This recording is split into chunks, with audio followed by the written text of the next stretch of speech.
Assalamualaikum warahmatullahi wabarakatuh. Apa kabar sobat muslim? Semoga kita selalu dilimpahkan rahmat oleh Allah Subhanahu wa taala. Dulu pada zaman Nabi Musa, pengikutnya yang terkenal dengan sebutan Bani Israel banyak yang membangkang untuk berperang memasuki daerah Kanaan atau yang sekarang dikenal dengan sebutan Palestina. Atas pembangkangannya itu, akhirnya mereka dihukum oleh Tuhan dengan terperangkap di Gurun Sinai selama 40 tahun. Sepeninggal Nabi Musa dan Nabi Harun, Bani Israel dipimpin Yusya alias Joshua bin Nun yang berhasil memimpin penaklukan daerah sekitarnya mulai Amalikoh, Madian, Aram, dan lainnya. Bahkan memimpin memasuki Palestina. Setelah Yusya dan para pemimpin lainnya meninggal dunia, mereka terpecah-pecah, terlibat dalam konflik akut, serta melupakan ajaran Taurat. Alhasil, ketika terjadi perang kembali dengan orang Palestina, pimpinan Jalut, Bani Israel ditimpa kekalahan yang menghinakan. Wanita dan anak cucu mereka dihinakan, dan peti yang isinya catatan perintah Tuhan juga dirampas, dibawa ke rumah Dagon, Tuhan orang Palestina. Dalam situasi kenistapaan dan kehinaan, ia meminta pada orang paling soleh di antara mereka, Nabi Syamuel, agar diangkatkan untuk mereka seorang raja, memimpin perang mengembalikan kehormatan. Namun Syamuel mengatakan, adalah mungkin sekali kalian akan mundur diri ketika kalian diajak berperang, persis seperti di era Musa. Menanggapi sindiran ini, Bani Israel menjawab, apa mungkin kami undur diri padahal perang justru untuk merebut kembali kehormatan kami. Akhirnya disampaikan oleh Samuel kepada mereka, akan datang seorang pemimpin bernama Tolut yang mempunyai tugas untuk menyatukan kalian semua dan menjadi raja pertama. Tolut semula adalah anak desa dari golongan Bani Israel, bahkan anak seorang yang tak punya.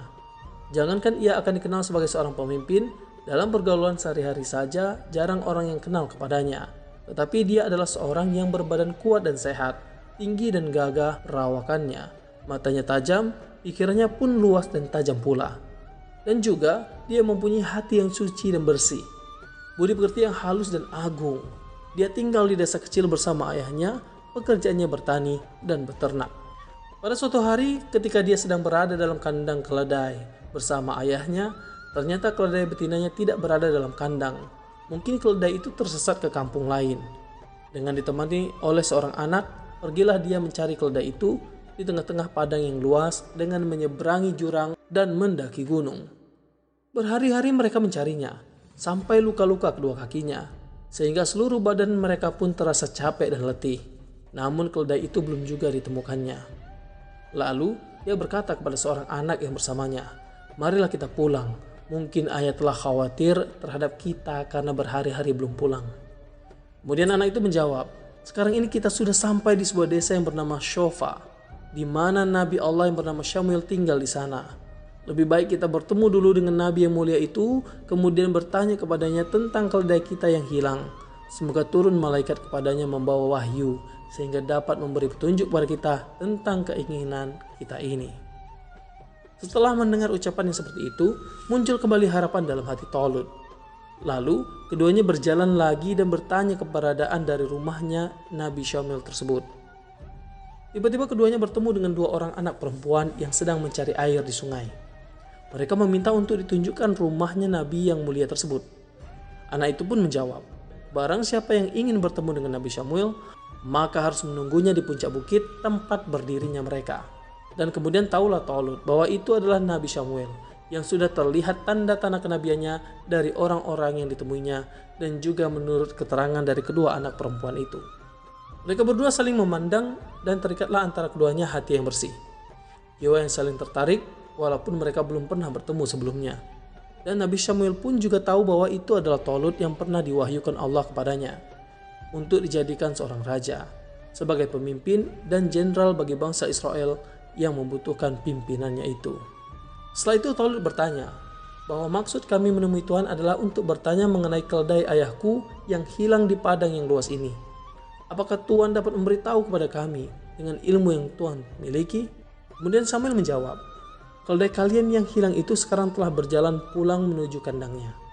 Janganlah engkau bersusah payah untuk mencarinya lagi. Di sini saya ingin bertemu denganmu untuk sebuah urusan yang lebih penting dan mulia.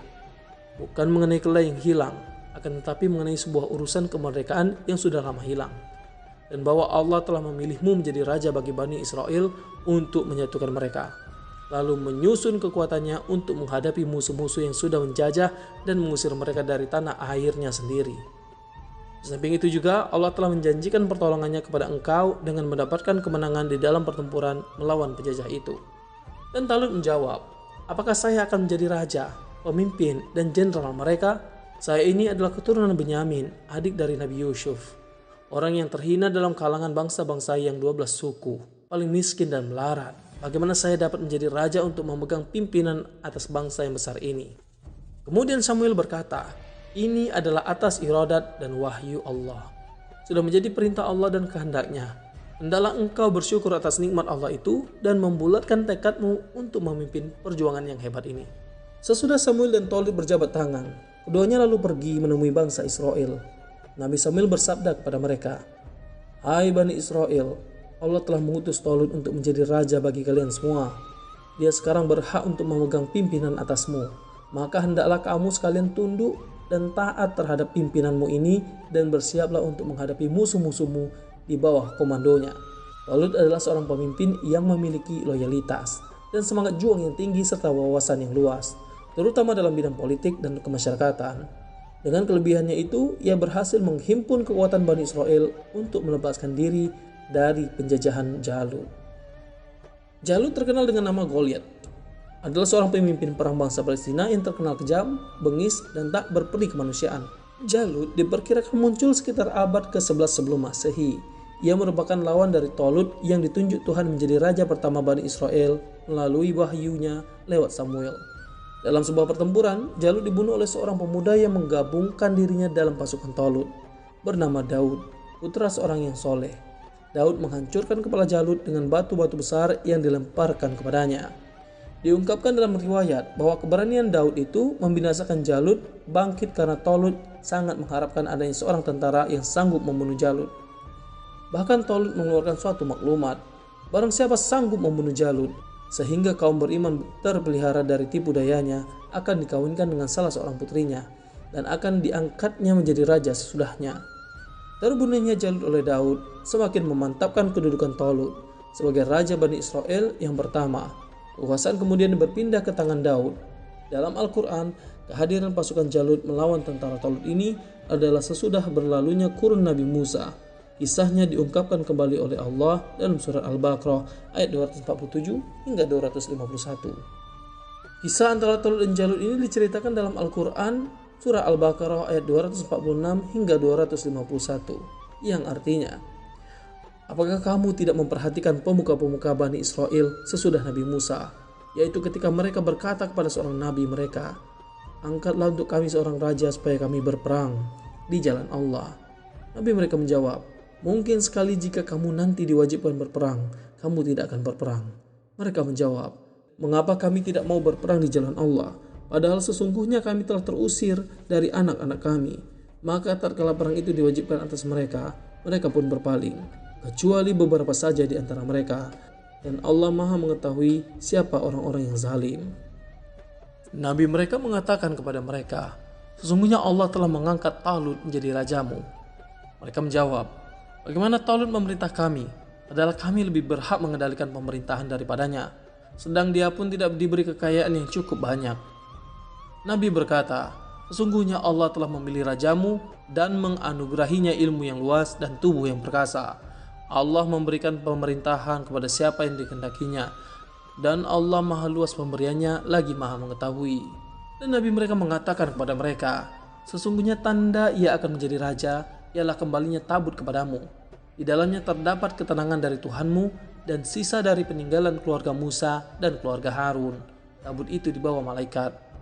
Sesungguhnya pada yang demikian itu terdapat tanda bagimu jika kamu orang yang beriman.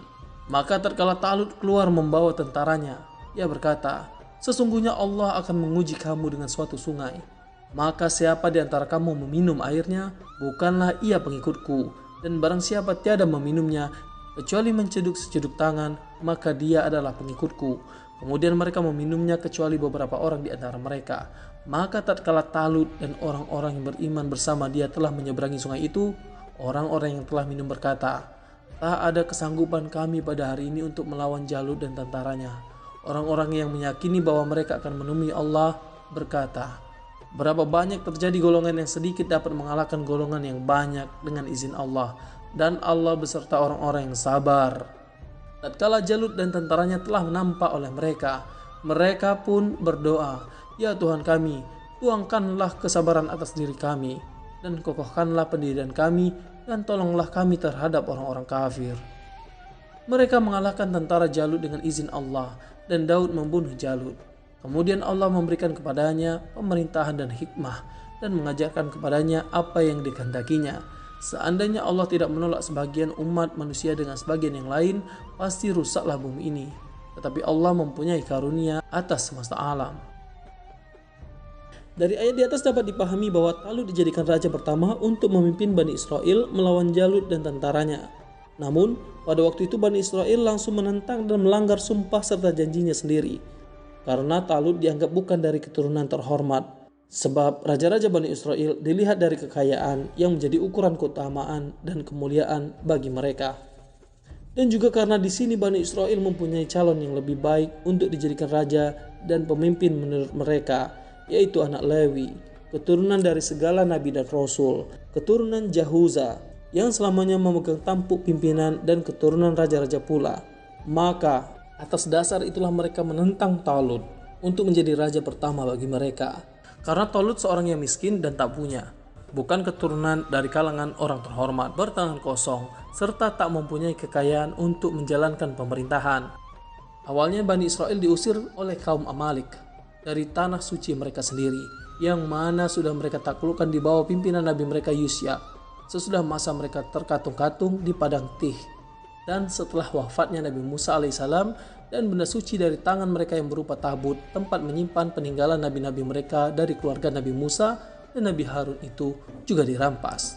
Ada yang mengatakan bahwa tabut itu berisi kepingan-kepingan papan naskah yang diberikan Allah kepada Nabi Musa di Gunung Thur. Maka Nabi mereka menunjukkan kepada mereka suatu tanda dari Allah, yaitu terjadinya suatu hal yang luar biasa yang dapat mereka saksikan. Hal itu adalah didatangkannya tabut dengan isinya yang dibawa oleh malaikat, diletakkan di sisi Talut, sehingga hati mereka menjadi tenang.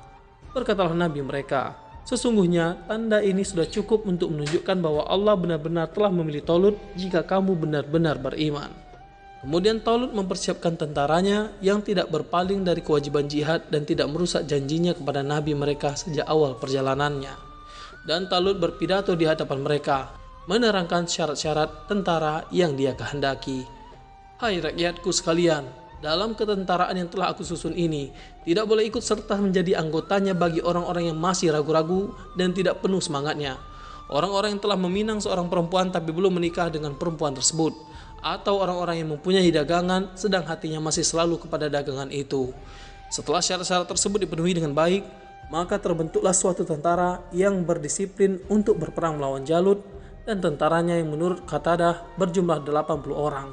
Terdiri dari orang-orang yang benar-benar kuat hati dan bernyala-nyala semangatnya, yang diharapkan mampu mengendalikan syahwat dan keinginan, yang tegar menghadapi kesulitan dan penderitaan, serta mampu mengungguli semua kebutuhan dan keperluan, dan lebih mengutamakan ketaatan dalam mengemban tugas-tugas dan tanggung jawabnya sehingga mampu melewati ujian demi ujian nantinya. Pemimpin yang telah dipilih untuk mereka itu harus menguji iradah tentaranya, dengan maksud untuk mengetahui siapa orang yang sabar bersamanya dan siapa orang yang akan surut ke belakang, dan lebih mengutamakan keselamatan dirinya sendiri.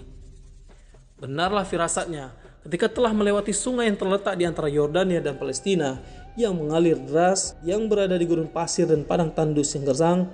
Dengan penuh kehausan, akhirnya mereka minum air sungai tersebut hingga puas dan hilang dahaganya.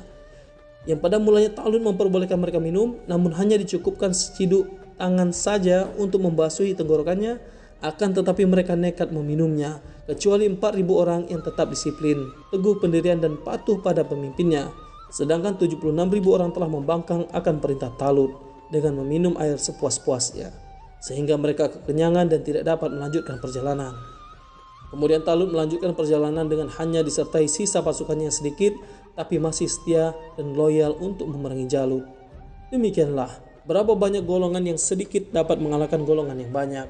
Inilah golongan kecil yang percaya penuh akan bertemu dengan Allah, yang mengembangkan semua kesabaran dan keyakinannya terhadap pertemuan ini, yang menyandarkan semua kekuatannya dari izin Allah, bahwa Allah senantiasa beserta orang-orang yang sabar, mantap dan mempunyai kepercayaan yang utuh. Kemudian mereka berdoa yang intinya adalah meminta kepada Allah untuk diberikan kesabaran, teguh pendirian serta optimis dan pertolongan darinya untuk menghadapi musuh-musuh mereka yang kafir, sebagaimana dalam ayat 251 di atas. Maka tidak ada kegamangan dalam hati, tidak ada kesamaran dalam pandangan, dan tidak ada keraguan tentang lurusnya tujuan dan terangnya jalan yang ditempuh. Kemenangan itu pun kemudian Allah berikan kepada para pemberani yang gigih berjuang di atas jalan kebenaran. Pasukan Talut yang sedikit dan kelihatan lemah itu akhirnya dapat mengalahkan tentara Jalut yang banyak dan terlihat sangat kuat tersebut. Kemenangan itu pun kemudian Allah berikan kepada para pemberani yang gigih berjuang di atas jalan kebenaran. Pasukan Talut yang sedikit dan kelihatan lemah itu akhirnya dapat mengalahkan tentara Jalut yang banyak dan terlihat sangat kuat tersebut. Dari kisah tersebut dapat kita ambil kesimpulan bahwa dalam menghadapi musuh dalam peperangan, hendaklah kita bersikap sabar, teguh pendirian, optimis, dan bergantung kepada Allah Subhanahu wa taala. Demikian kisah singkat tentang Raja Talut dan Jalut dalam surat Al-Baqarah ayat 246 hingga 251. Semoga kisah singkat ini dapat menjadi pelajaran dan hikmah bagi kita semua. Assalamualaikum warahmatullahi wabarakatuh.